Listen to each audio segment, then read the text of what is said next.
여러분 2014년도에 정말 말 그대로 다사다난했다.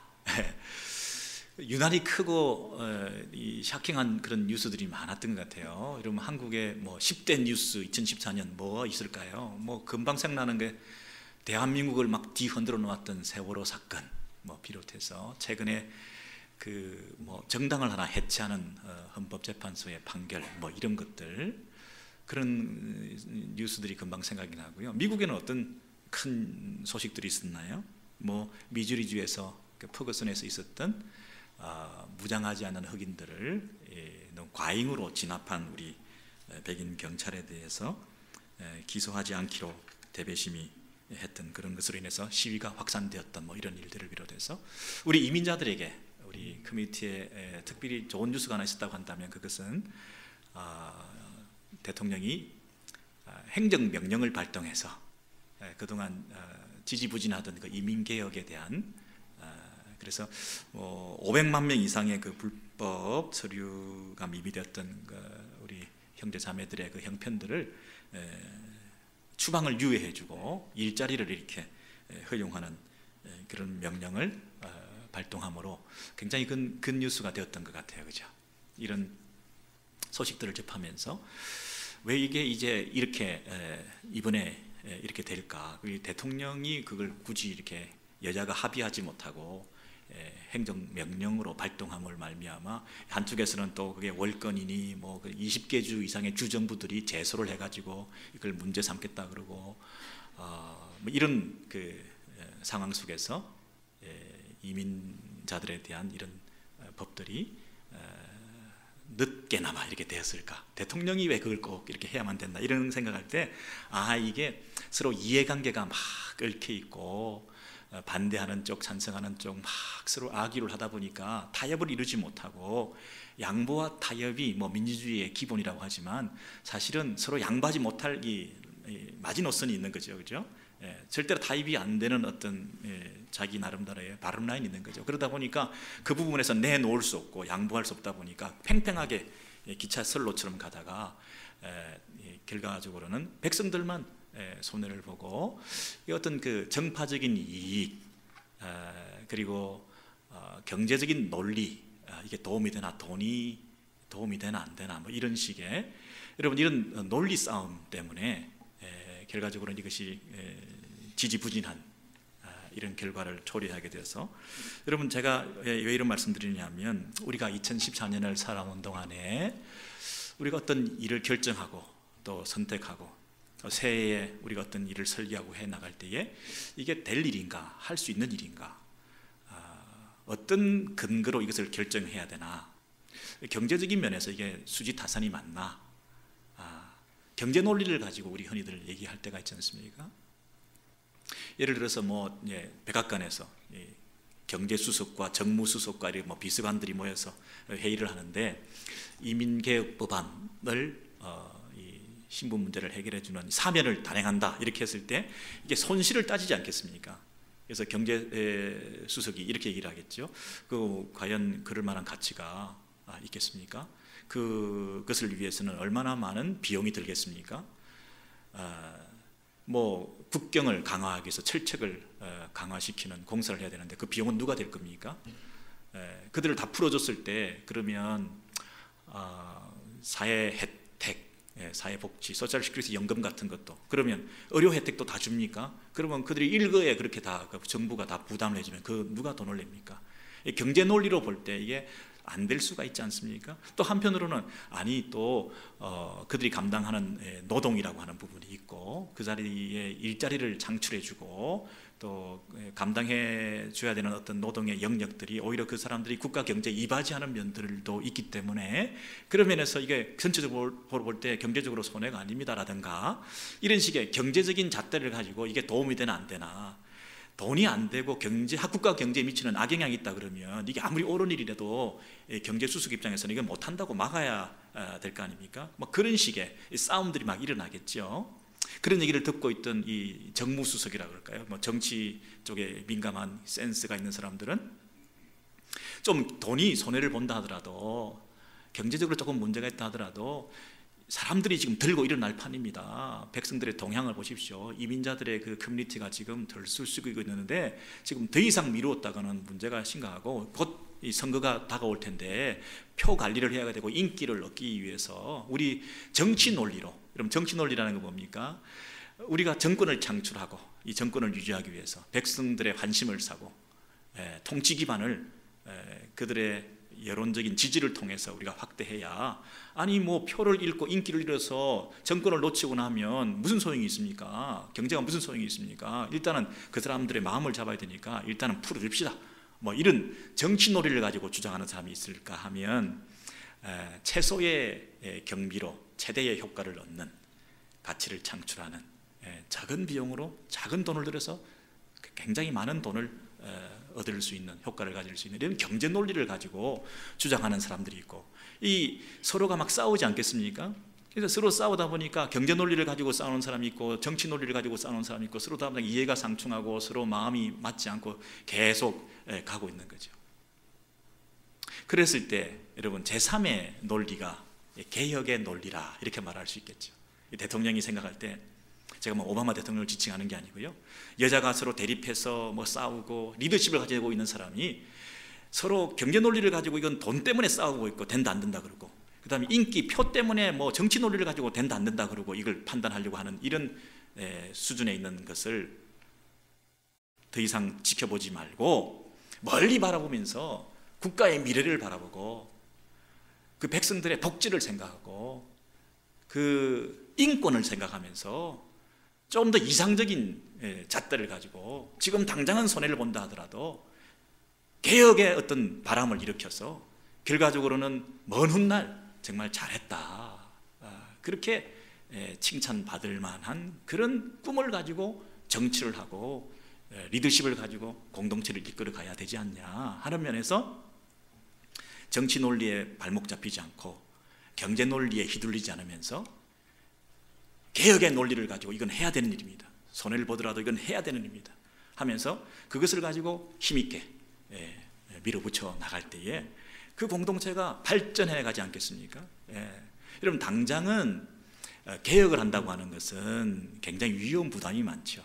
의료 개혁을 한다, 정치 개혁을 한다, 재벌 개혁을 한다, 심지어 종교 개혁도 우리 하지 않았습니까? 그 개혁을 통해서 적들을 많이 당장 만드는 거죠. 친구를 잃게 되는 거죠. 기득권 세력들이 다 반감을 가지게 되는 거죠. 근데 그 개혁의 효과라고 하는 것은 금방 나타나지 않기 때문에 친구들은 다 떨어져 나가고 있던 친구도 적이 돼버리고, 그래서 여러분 그 개혁을 기치를 내걸고 출발했다가 얼마나 많이 좌초되었습니까?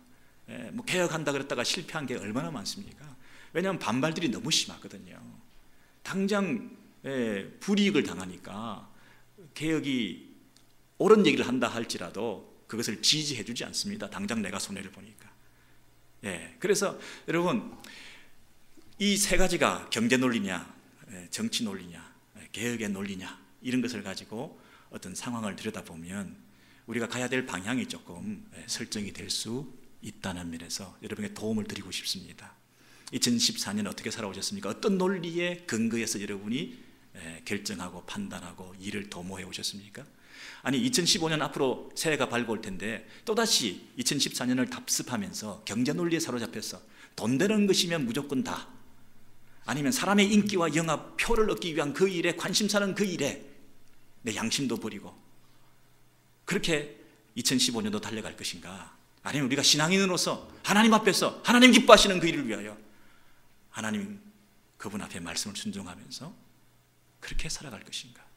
여러분 개혁이라고 하는 것은 성경적으로 얘기하는 것, 세상에서는 뭐라고 얘기하는지 모르고 뜯어 고치는 것이 개혁인지 모르지만은 성경적으로 개혁이라고 하는 것은 원리로 돌아가는 것이고 처음으로 돌아가는 것이고 에덴으로 돌아가는 것이고 하나님께로 돌아가는 것이고 말씀으로 돌아가는 것입니다. 원래 폼이 있었는데 디폼이 되지 않았습니까?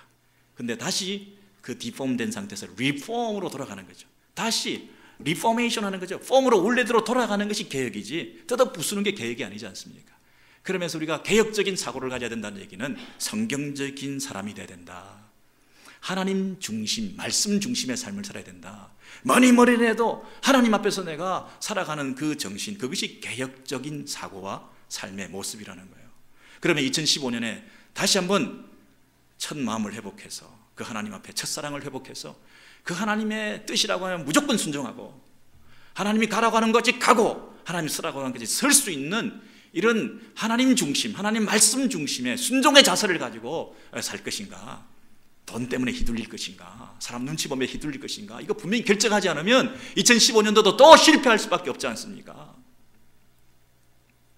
그런 면에서 오늘 이스라엘 백성들이 구약시대에 어떻게 공동체 안에서 이런 문제를 핸들하고 교회 안에 있는 지도자가 이런 문제에 대해서 어떻게 실패하고 또 성공했는지 그를 살펴봄을 통해서 우리에게 큰 어떤 인사이트를 우리가 갖게 되기를 원하는데요. 오늘 마침 말라기에서 그런 말씀을 1장에서 이렇게 하고 있습니다.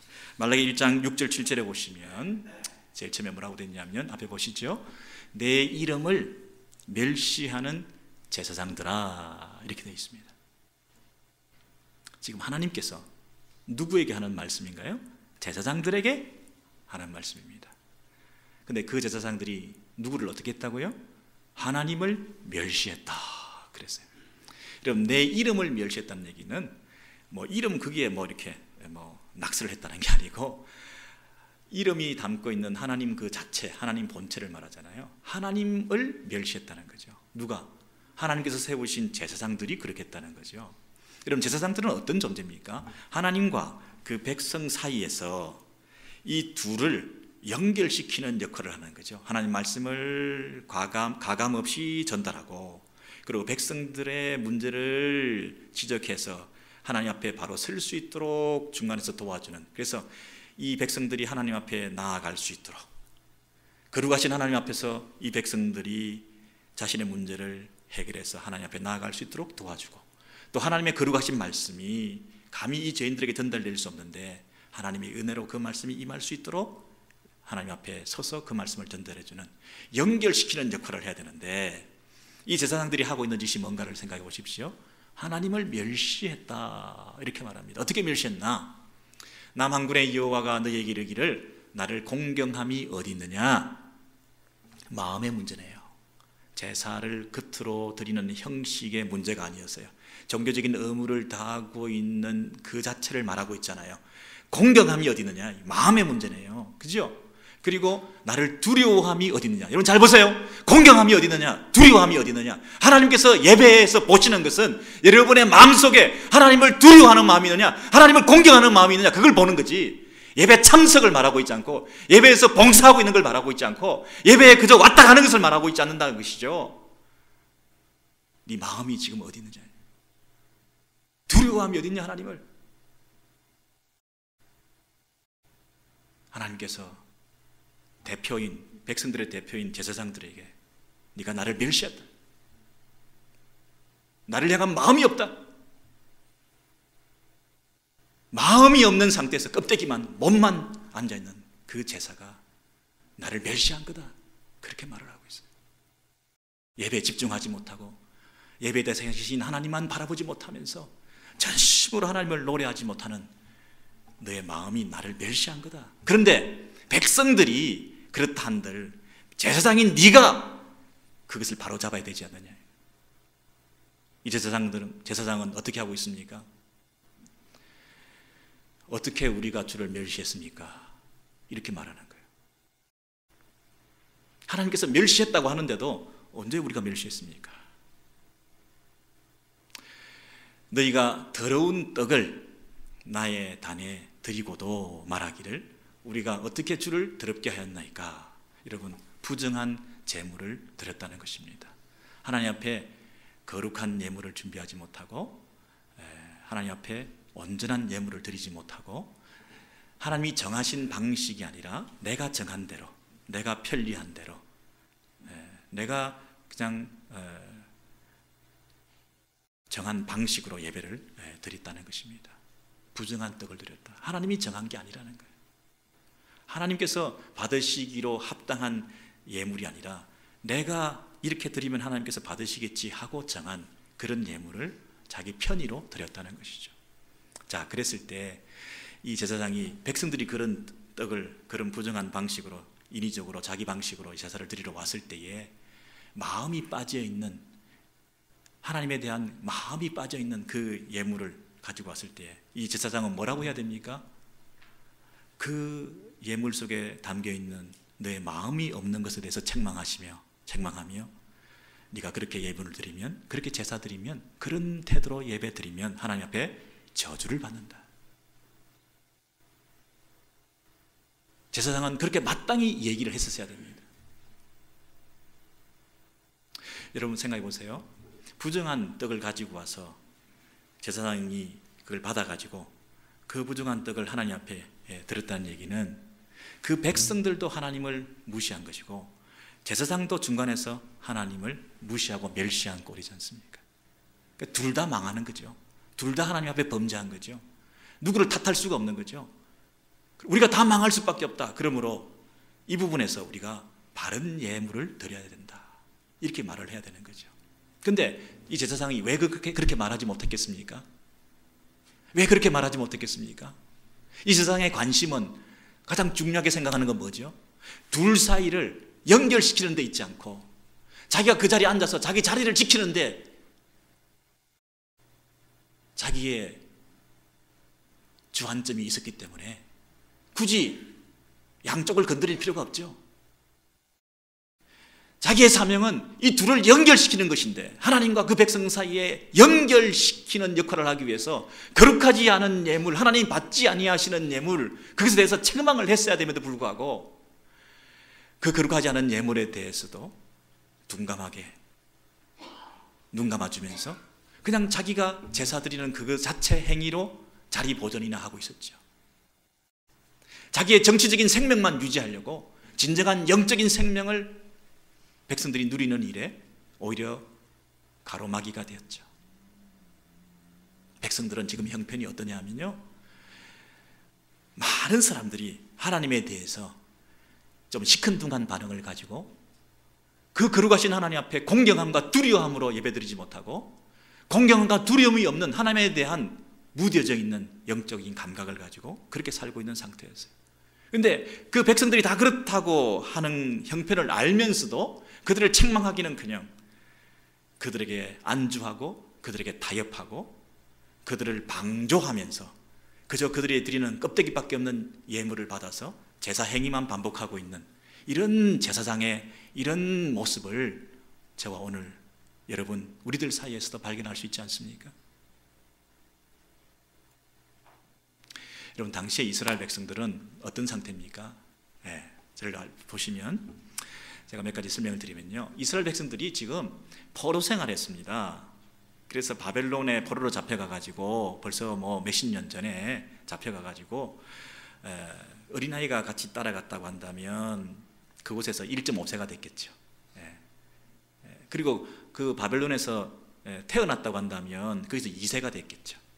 그리고 똑똑한 사람들이 많이 잡혀갔고, 그래서 그 속에서 이 바벨론은 좀 포용 정책을, 그래서 그 포로로 잡아온 사람들을 관직에도 등용시키고 이런 데서 대해서 굉장히 열려 있었기 때문에 1.5세 2세들이 금방 그 메인스트림에 들어가서 그 바벨론 큰 제국의 큰 인물들로 성장도 하고 자리도 잡고 경제적으로 안정도 되고 1세에 비해서 2세들이 자리 잡기도 했을 것이고, 그래서 이민사회가 어떤 면에서 이제 공고하게 세워져가는 그런 분위기였겠죠. 근데 한 70년이 지나가지고 포로기간이다, 돌아가라, 이렇게 됐을 때 여러분 누가 돌아왔겠습니까? 거기에 틀을 잡고 안정된 사람들 가운데서 신앙이 좋은 사람들이 돌아오지 않았겠습니까? 예루살렘 성전을 사모하는 사람들이 돌아오지 않았겠습니까? 내가 돌아가야 될 본향이 그것이다라고 마음의 열망을 가지고 꿈에도 잊지 못하는 하나님 앞에 예배하는 그 성전을 사모하는 사람이 돌아가지 않았겠습니까? 그 바벨 땅에 퍼져 앉아서 그곳에서 안주하면서 우리 처자식들을 생각하고 다음 세대를 생각하며 그냥 이곳에 이만큼 자리 잡았으니까 여호와 야훼 신앙에 대한 그런 목마름은 이제 버리고 이제 이곳에서 다시 한번 내 삶을 살아보겠다고 생각하고 있었던 사람은 돌아오지 않았을 것입니다. 믿음이 좋은 사람이 돌아가지 않았겠습니까? 바벨론 강가에서 슬피 울며 그 예루살렘을 사모하는 마음으로 하나님 앞에 간절한 기대를 가지고 오매불망 그날이 오면 돌아가겠다고 생각했던 그 사람들이 돌아가지 않았겠습니까? 여러분, 그래서 그 사람들이 돌아갔습니다. 신앙 좋은 사람 돌아갔습니다. 처음에 우여곡절 그때 어려움이 있었습니다마는 스룹바벨의 영도하에 성전을 재건했습니다. 여러분, 성전을 재건하고 보니까 좀 초라해 보였지만 하나님께서 이렇게 말씀하셨습니다. 이 성전이 이전 성전보다 더 영광스럽게 될 거다. 이전 성전은 솔로몬의 성전입니다. 그런데 이 스룹바벨 성전이 더 영광스럽게 될 것이다. 이 성전에 만국의 보배가 임할 것이다. 여러분, 이런 얘기를 들었습니다. 그래서 성전을 재건해 놓고 이 스룹바벨 이 성전을 통해서 하나님께서 더 영광을 드러내시고 하나님께서 이 가운데 임재하셔서 우리 예배를 받으심으로 이 예루살렘을 중심으로 다시 한번 이스라엘이 회복되어서 정치적으로 엄청난 당시 솔로몬 시대에 있었던 그 영광스러움이 이 온 지경에 펼쳐져서 이 옛 영화를 회복할 그날이 오겠구나. 그 기대를 가지고 살지 않았겠습니까? 근데 세월이 지나도 몇십 년이 지나도 그 1세기가 되어 가는데도 지금 말라기 당시 백성들의 입장입니다. 아무 변화가 없는 것입니다. 아니, 언제까지입니까 이거? 여전히 페르시아 제국의 한 변방에서 미미한 존재로 속국으로 조공이나 바치면서 사마리아 옆에 견제나 받으면서 경제적으로 굉장히 곤핍한 가운데 이렇게 살아가고 있는, 정치적인 독립도 하지 못하고 있는 그런 이 예루살렘의 이 현재 백성들의 모습 속에서 마음에 굉장히 불편함이 있었습니다. 아니, 우리가 그것을 버리고 바벨론에서 그 안정된 삶을 버리고 여호와 하나님에 대한 신앙을 가지고 이곳에 와서 그 고생하며 죽을 고생하며 성전까지 세워서 하나님의 약속을 기다리며 이스라엘 회복을 기다리고 있는데 이게 웬일입니까? 기다리고 기다려도 아무 소식이 없습니다. 여러분, 우리가 기대하고 우리가 포기하고 어떤 기대심을 가지고 새로운 것에 옮겼을 때 그만큼 여러분 포기하고 온 것이 더 아깝지 않습니까? 그때가 자꾸 생각나지 않겠습니까? 차라리 그때가 더 나았다고 생각하지 않겠습니까? 아이, 손해봤구나, 이거 잘못 판단했구나, 하나님을 잘못 믿었네, 하나님이 이러시려면 내가 그 하나님을 믿지 않고 그냥 처음부터 그곳에 있을 걸 하지 않았겠습니까? 그런데 그 이스라엘 백성들이 아무리 기다려도 약속까지 받았는데 그 약속이 이루어지고 있지 않을 때 마음에 오랜 기다림에 비춰서 영적 침체가 다가오고 이제 소망이 끊어지고 절망감이 찾아오게 되었습니다. 여러분, 기대감이 충족되지 않을 때 그것이 절망감으로 마음을 휩쓸게 되고 그 다음에 찾아오는 증세가 뭐냐면 냉소주의라는 거죠. 사람이 시니컬해지는 거죠. 하나님 뭐 계셔? 하나님이 우리를 사랑하신다고? 언제 사랑하셨는데요? 언제 사랑하셨는데요? 하나님이 계시다면 이러실 수가 없죠. 우리는 옛날에 다 한다고 했는데 하나님께서 정말 하나님께서 살아계셔서 우리의 삶을 주장해 주신다고 한다면 이러실 수는 없죠. 아무리 기다려도 소식이 없는데요. 그런 면에서 마음에 쓴마음이 생기면서 백성들의 대부분의 형편들이 너희들이 나를 멸시했다. 저희들이 언제 멸시했는데요? 한다고 했습니다. 우리도. 너희들이 더러운 떡을 바쳤다. 무슨 말씀이냐? 우리가 제사 잘 드렸습니다. 절기 지켰고요. 때를 따라 다 예배 드렸고요. 뭘 한다고 했습니다. 뭘 그렇게 잘못했다고 우리를 이렇게 내버려 두시나요? 하나님 앞에 지금 반문하고 즉답을 하면서 서로 하나님 앞에서 지금 논쟁을 벌이고 하나님을 오히려 법정에 고소를 하고 있는 거죠. 하나님을 accuse 하면서 지금 공격하고 있는 거죠. 하나님 뭐 그런 분이 우리 하나님이십니까? 편만해져 있는 이 냉소주의가 가득한 가운데서 이스라엘 백성들이 가지고 오는 재물 속에는 흠집이 있는 것이었습니다. 더러운 재물이었습니다. 부정한 것이었습니다. 하나님도 우리한테 이렇게 하는데 우리도 막 우리 방식대로 대충 하면서 제사의 형식만 갖추면 된다. 자기 방식으로 부정한 제사의 재물을 드렸습니다. 자, 그런데 그런 분위기에 편승해서 영합해서 이 제사장들이 그 재물을 그대로 받았다는 거죠. 정치 논리입니다. 정치 논리입니다. 백성들의 대부분이 그런 편만한 분위기인데 거기다 대고 그러면 저주받습니다. 똑바로 하세요. 하나님 살아계십니다. 하나님 앞에 바른 예배를 드리세요. 정신 차리세요. 몸을 꼿꼿이 하세요. 생명을 거세요. 여러분의 예물을 온전히 드려야 됩니다. 여러분, 어떻게 제사장이 그렇게 강하게 말할 수 있겠습니까? 그랬다가는 백성들이 돌을 칠 텐데요. 제사장 바꾸라 그럴 텐데요. 적당히 하지 뭐. 우리도 왕전이 다 해봤고 뭘 자기 혼자 잘났다고 저래. 당신 아니면 제사장 없니? 그냥 이런 식으로 우리도 살아왔고 계속 예배 드렸고 제사 드렸고 뭐 문제될 거 없는데 제사만 드려주면 됐지 당신이 이래라 저래라 하지 마. 여러분 전체적인 분위기가 그런데 제사장이 그 제사의 제물을 받아서 예배드리고 제사드리는 신용을 해서 진정한 하나님과 그 백성 사이에 죄 문제를 해결하고 연결시키기보다는 그 사이 자리에 안주하며 앉아있는 그 제사장의 모습이 있는 거 아닙니까? 제사장들아, 네가 내 이름을 멸시했다. 그 부정한 제사의 백성들의 제물을 그대로 받아서 그들을 내치지 않고 책망하지 않고 온전한 예배를 드리는 데 대해서 갈망하지 않고 그 제사 행위만 의무적으로 반복했던 그 제사장을 지금 책망하는 거 아닙니까?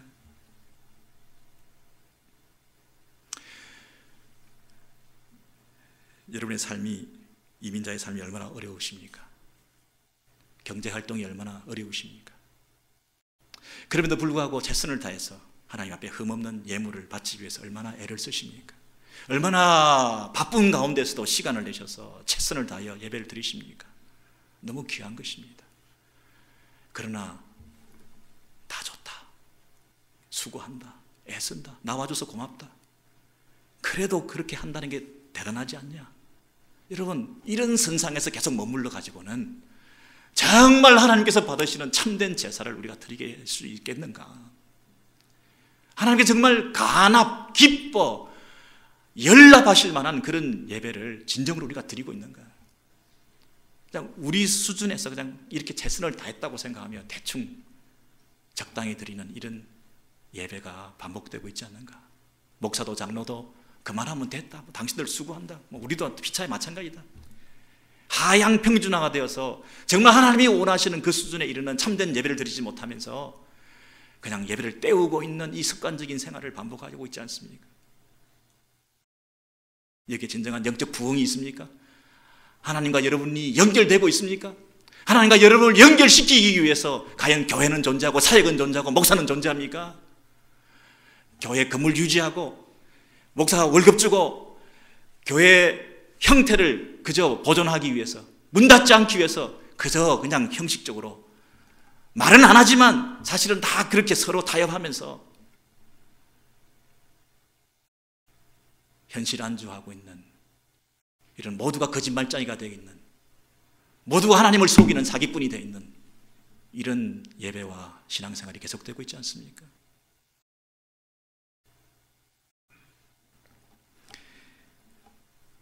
부정한 직장을 가지고 부정한 방법으로, 옳지 않은 방법으로 돈을 버는 한 여인이 헌금을 가지고 왔을 때 그 일을 하지 않으면 당장 굶어 죽을 수밖에 없는 그를 향해서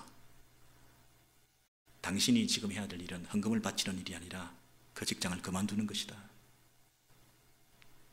하나님 앞에서 우리가 상한 심령을 바치며 거룩한 예물을 바치고 부정하지 않는 하나님께서 받으실 만한 예배를 드리기 위해서 우리가 먼저 해야 될 일이 무엇인가? 당신은 헌금을 바치는 것이 지금 중요하지 않고 그 일을 그만두는 것이 더 중요하다, 이렇게 말하는 목사가 있겠습니까? 아니면 당장 그 일이라도 해서 먹고 살아야 되기 때문에 그 상태를 너무나 그 상태를 많이 배려해줘서 그 헌금을 손에 들고 축복 기도를 하며 하나님께 감사의 예물로 드려지는 것이 과연 옳은 일이겠습니까? 오늘 이 시대 교회들이 정말 하나님께서 받으실 만한 그런 거룩한 예물을 우리의 삶을 통해서, 우리의 입술을 통해서, 우리의 전 삶을 통해서, 이 공적 예배를 통해서 하나님 앞에 드려지는 그 예배가 정말 하나님께서 기뻐하시는 예배가 될 수 있을까요? 저와 여러분이 공범이 되어서 적당히 드리는 이 예배가 또 2014년, 2015년에 반복될 필요가 있을까요? 성전문을 닫아라 하신 그 책망의 말씀을 우리가 들으면 어떡하지요? 정치 논리에 사로잡혀서 자기의 직위를 유지하고 자기의 현재의 삶에 안주하기 위해서 할 말을 하지 못하고 있는 제사장들을 향해서 책망하시며 너도 똑같은 놈이다. 내 이름을 멸시하는 제사장들아.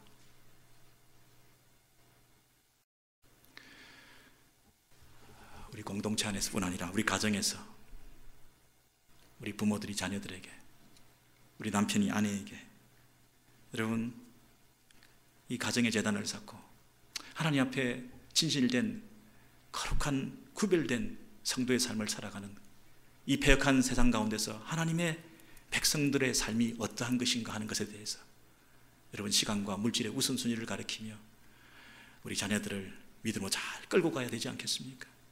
그 일을 하지 않으면서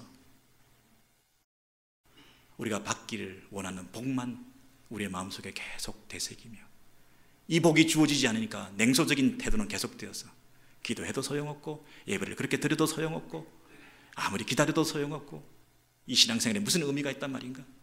자녀들아, 세상에서 처세에 능해야 된다. 살아남아야 된다. 일단 돈이다. 여러분, 이런 신앙인인지 세상 사람인지 이게 섞여가지고 도저히 하나님께서 보실 때 축복하려도 할 수가 없는 그런 우리의 공동체와 우리 가정들의 모습이 아닌지 우리가 회개하는 마음이 우리 안에 솔직히 드는 것입니다. 이 이스라엘 백성들의 문제가 오늘날 저와 여러분의 문제 아니겠습니까? 두 번째는 이 이스라엘 백성들이 어떤 하나님의 책망을 받고 있느냐 하면 8절에서 9절까지 이 말씀이 있습니다. 만군의 여호와가 이르노라 너희가 눈먼 희생 제물을 바치는 것, 그 다음에 저는 것, 그 다음에 병든 것을 드리는 것이 어찌 악하지 아니하냐. 여러분, 눈먼 것, 병든 것, 저는 것 이런 것들이 뭐 사고를 당했다거나 병이 났다거나 그래서 이것들은 시장에 나가면 값싼 것으로 사고 팔 수 있겠죠. 경제 논리입니다, 여러분. 값싼 것, 돈 안 되는 것, 최소의 비용으로 이것을 바쳐서 그 다음에 어떻게 되어 있습니까? 너희는 하나님께 은혜를 구하기를, 받기를 원하는 거죠. 긍휼을 덧입기를 원한 거죠. 나를 긍휼히 여기소서. 구하는 것은 많죠. 보라, 너희가 이같이 행하였으니 내가 너희 중 하나인들 받겠느냐? 하나님 앞에서도 경제 논리를 가지고 값싼 걸 들여서 최소의 비용을 가지고 그냥 하나님 앞에 복은 구하고 은혜는 구해서 더 많은 것을 내가 얻을 수 있겠다.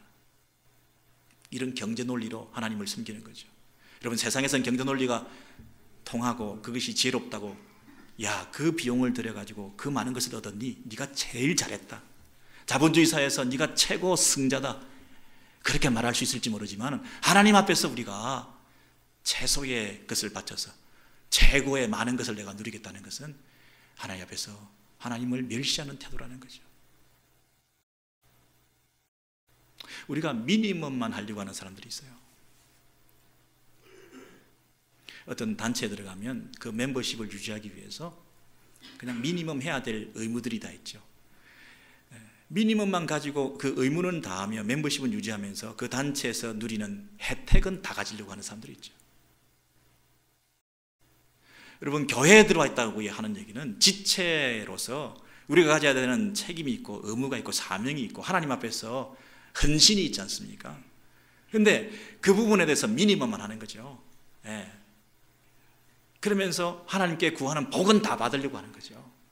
입으로 시인해서 마음으로 믿어. 돈 안 드는 거잖아요, 그죠? 예수 믿으면 천국 가는 거잖아요. 영생을 얻는 거잖아요. 영원히 사는 거잖아요. 온갖 축복은 다 받을 수 있는 거잖아요. 아들을 주시니까 그 남을 것도 다 주지 않겠느냐, 그 얘기 아닙니까? 그러니까 무조건 최소의 비용을 들여서 많은 것을 가지려고 하는 이런 도둑놈 심보가 우리 교회 안에도 있다는 거죠. 경제 논리가 이 이스라엘 백성들 가운데 자신의 신앙생활을 결정짓는 하나의 요소가 되었다는 거죠. 비싼 것, 귀한 것, 가장 귀한 것, 그것을 드려야 되겠다는 마음은 없는 거죠. 하나님께서 우리의 삶을 주장해 주시는 참 하나님이심을 믿는 참 신앙이 있다고 한다면 우리가 가지고 있는 가장 귀한 것을 들여서 그분을 예배하고 노래하고 높여드리는 그 모습이 우리에게 마땅히 있어야 됨에도 불구하고 이스라엘 백성들의 마음속에는 경제 논리로 최소의 비용으로 최고의 효과를 얻을 수 있다는 그런 심보를 가지고 하나님을 섬긴다는 거죠. 미니멈만 하겠다는 거죠. 주일 예배만 나와주겠다는 거죠.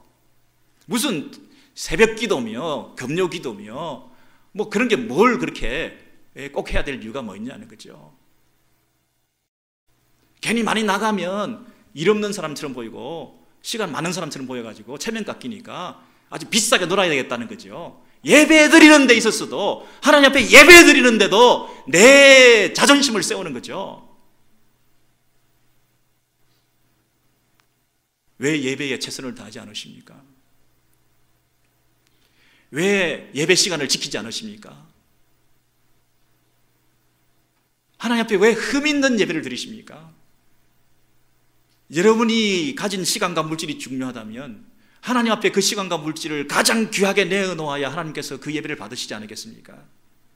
여러분이 그렇게 귀한 존재인데 자기만 생각하는 태도를 가지고 어떻게 하나님 앞에 나 자신을 드리는 온전한 헌신이 없이는 어떻게 살아있는 예배가 하나님 앞에 드려질 수가 있으시겠냐는 거죠. 연초에 만약에 산에 가서 기도회를 한번 하십시다. 만약에 누가 그랬다고 그랬어요. 평소에는 못 가지만 산에 하루 올라가서 우리가 열심히 기도하고 하나님 주시는 말씀을 받고 우리 모두가 한 마음이 되어서 오십시다. 만약 이렇게 얘기를 했는데 누가 이렇게 얘기했습니다. 경제 논리를 가지고 그까지 가는 가스비가 한 사람 곱하기 만약에 뭐 30사람이 가면 그것만 가지고도 남을 도와줄 수 있으면 되게 괜히 그까지 가서 그 돈 들지, 헌금해야 되지, 뭐 밥 먹어야 되지. 그 드는 비용이 얼마나 많이 들겠어요. 기도 한번 하려고 그렇게 많이 가가지고 그런 돈이 많이 드니까 그런 예산이 어디 있냐고. 객출해야 되고 힘들다고.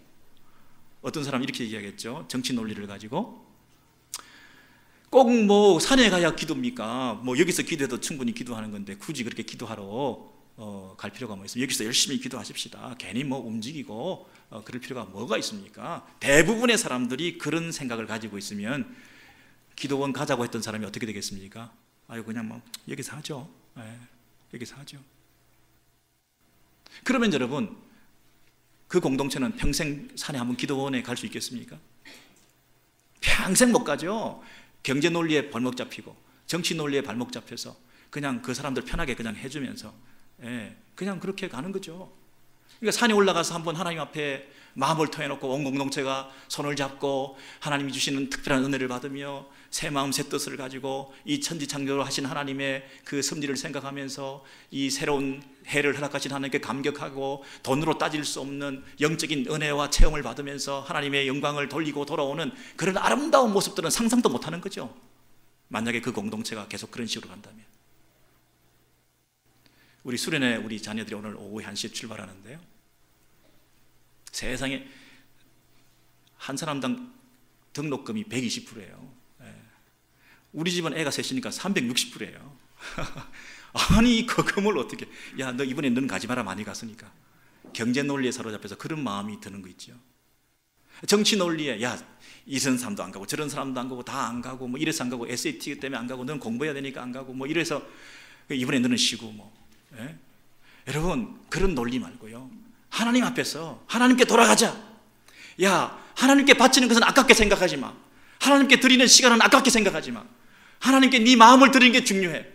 야 다른 거 다 내려놔. 먼저 가는 걸로 결정해. 하나님께서 채워주시고 인도하시고 축복해 주실 거야. 하루라도 한 살이라도 어렸을 때 말씀 들어야 돼. 나이 들어서 말씀 안 들어가. 어렸을 때 말씀 들어가야 돼. 너 집회 가가지고 놀라고 생각하지 마. 수련회 가가지고 놀라고 생각하지 마. 약속해. 네가 만약에 수련회 때마다 앞자리에 앉아서 말씀을 듣는다고 한다면 내가 보내줄게. 하나님 말씀 들어야 돼. 하나님께 돌아가야 돼. 네 인생이 하나님 말씀에 사로잡혀야 돼. 그게 중요한 거야, 네 인생에. 여러분 우리가 우선순위를 정해야 되지 않습니까? 어떤 일을 결정해야 되지 않습니까? 그 일을 할 때 어떤 논리로 그것을 결정하겠습니까? 경제 논리? 사람들의 눈치 보는 정치 논리? 돈돈하면서 우리가 경제 논리에 사로잡혀가지고 영적인 면에서 마땅히 해야 될 일을 등한히 하고 뒤로 미루고 주저앉아 있다고 한다면 이것이 하나님 앞에 얼마나 죄를 짓는 것입니까? 하나님이 정말 기뻐 받으실 만한 네 마음이 그곳에 있구나. 내가 네 마음을 받았다. 야, 네가 나에게 지금 그 마음을 드렸구나. 그 마음을 받으시고 기뻐하시는 그 하나님을 생각하면서 우리가 이것을 결정해야 되지 않습니까? 껍데기만 보면서 이해타산만 따지면서 계산적으로 계산기를 두드리면서 우리가 결정할 수 없는 영적인 일이 우리에게 있지 않습니까? 마리아가 항유 옥합을 깨뜨려서 그 귀한 것을 바쳤습니다. 많은 사람들이 손가락질했습니다. 경제 논리로 비난했습니다. 대부분의 사람들이 정치 논리로 저건 말도 안 된다, 너무 광신적이다, 무슨 저게 저렇게까지 할 필요가 뭐가 있냐, 오히려 욕했습니다. 여러분, 열심을 내고 더 헌신하고 더 마음을 들이고 더 최선을 다하면 욕먹는 세상 가운데 너무 나서지 말라고 오히려 손가락질 받는 세상에 우리가 살고 있습니다. 하나님 앞에 최고의 것을 최선을 다해서 드렸을 때 하나님께서 그 여인을 향해서 이 복음이 전파되는 곳곳마다 네 이름을 기억할 거다, 이 일을 기억할 거다, 많은 사람들 가운데 너 이름을 빛나게 할 것이다. 여러분, 너의 섬김이, 이 땅에서의 너의 섬김이 하늘에 해같이 빛나리라. 하나님께서 하나님을 향하여 드렸던 그 예배, 그것이 낭비가 아니라, 향유옥합을 깨트린 것이 낭비가 아니라 하나님께 드린 예배가 된다고 하는 사실을 기억할 때에 여러분, 거룩한 낭비를 통하여 하나님 앞에 최선을 다해서 최고의 것을, 하나님에 대해서는 인색하지 말자, 하나님의 나라에 대해서는 최선을 다하자, 하나님께 드리는 시간에 대해서는 아까워하지 말자, 하나님께 드리는 물질에 대해서는 인색하지 않게 드리자, 최고의 것을 드리자, 마음을 드리자, 최선을 다하자, 모든 것을 드리자. 하나님과 관련돼서 하는 일만 우리가 영원하게 남는 것이지, 그 외에 남는 것이 뭐가 있습니까? 썩어져가는 세상 가운데, 불타버릴 세상 가운데서 남는 것이 뭐가 있습니까? 하나님, 그분 앞에 드리는 물질과 시간에 대해서 아까워하지 말고 그 나라를 위해서 헌신하는 것, 더 마음을 들여서 최선을 다하고, 그렇게 결정하고 판단해서 한 해를 2015년도도 소망 가운데 시작해 가실 때에 하나님께서 저와 여러분의 삶을 통해서 기뻐하시고 우리 가운데 더 많은 것으로 부어주셔서 더 많이 풍성하게 넘치도록 우리를 통해서 그 나라를 위해서 쓰시게 하시는 그런 은혜 가운데 형통하시는 저와 여러분 되시기를 소원합니다.